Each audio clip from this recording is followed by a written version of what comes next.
High मिनासन इरास्मासै कोन्चिवा हिजो हामीले things र पर्सनको लागि व्यक्ति र वस्तुलाई यो त्यो र त्यो भन्दा कसरी भन्ने कुरा गर्यो भने अब आज हामी कुरा गर्छौं स्थानलाई कसरी गर्ने ठाउँलाई कसरी गर्ने त जस्तो यहाँ त्यहाँ त्यहाँ भन्न नि मिल्यो त्यसलाई भन्छौं हामी कोको सोको आसोको र यता त्यता त्यता भन्न नि मिल्यो यसलाई भन्छौं हामी कोचिरा सोचिरा आचिरा Toshio kan wa doko desu ka? Toshio kan wa koko desu. Koko desu. Kotesor wa doko desu ka?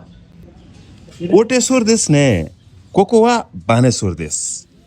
Kotesor wa Asoko desu. Toire wa doko desu ka? Toire wa soko desu. Soko desu. यही ठाउँमा हामीले दोकोको ठाउँमा दोचिरा प्रयोग गर्न नि मिल्छ र Coca सोकोको ठाउँमा कोचिरा सोचिरा प्रयोग गर्न नि मिल्छ तर फरक के त तर हामीले बुझ्नु पर्यो कि हामी दोको र दोचिरा कतिहरु प्रयोग गर्ने दोकोले कहाँ मात्र भन्छ भने दोचिराले चाहिँ कता पनि भन्छ र कुन चाहिँ भन्छ जस्तो ओकोनिवा दोको देशका भनेको तपाईको देश कहाँ हो तर दोचिरा राख्नु भने चाहिँ ओकोनिवा दोचिरा देशका भनेको तिम्रो देश कुन चाहिँ हो भने दोचिरा चाहिँ हाम्रो केमा युज हुन्छ भन्दाखेरि जस्तो तपाई चिया र कफीमा कुन चाहिँ खाने त भनेर सोध्नु पर्यो भने पनि चिया तो कफी तो दोचिरा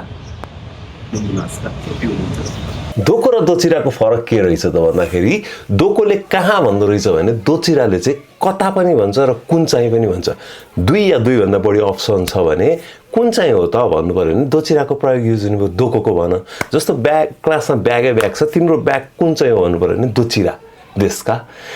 क्लासमा विद्यार्थी टन्नै छ राम सान वा दोचिरा देशका राम सान चाहिँ कुन चाहिँ हो भन्नु पर्यो भने दोको देशका हुँदैन कि दोचिरा देशका हुन्छ जस्तो कसैले तपाईलाई घरमा भेट्न बोलायो भने घर कहाँ हो भनेर सोध्नु पर्यो भने उचिवा दोको देशका ठीक छ तर बानेश्वर भनेर बोलाइसक्यो बानेश्वर पुगी पनि सक्नुभयो र अब उले भन्यो कि सेतो घर हो भने अब त्यहाँनिर अगाडि तपाईको त्यहाँनिर अगाडि तीनटा सेतो घर छ अथवा उले यो ब्याङ्कको छेउमा छ भन्यो त्यो ब्याङ्कको छेउमा दुईटा घर छ अब कुन चाहिँ हो त भन्नु पर्यो भने हामी दोको प्रयोग गर्छौं कि दोचिरा गुड जस्तो तपाई जापानी भाषा पढिराख्नु भएको छ अब जापानी भाषा पढिराख्नु भएको छ सबैले थाहा छ अब कहाँ पढिराख्नु भएको छ सोध्दै कसैले दोको देबेन्कुस्ते भाषा कहाँ पढ्नु भएको छ भन्दा चाहिँ दोको तर कुन स्कुलमा पढ्दै हुन्छ भन्नु पर्यो भने फेरि अप्सन भयो नि त त्यस्तो बेला चाहिँ दोचिरा बुझ्नुभयो या बुझ्नु भएको छैन भने मलाई मेसेज गर्नु होला व्हाट्सएपमा केही प्रब्लम भएको क्वेसन सोध्नु होला केही बुझ्न मन लाग्यो भने खबर गर्नु होला या अनलाइन क्लासको लागि पनि मलाई कन्ट्याक्ट गर्नु होला भिडियो मन पर्यो भने रिपोस्ट गरेर हेल्प गरिदिनु होला र के बुझ्नु भएन मलाई कमेन्ट गर्नु होला दौमार्गत गोजाइमास्ता उचकार समादेशता जय माता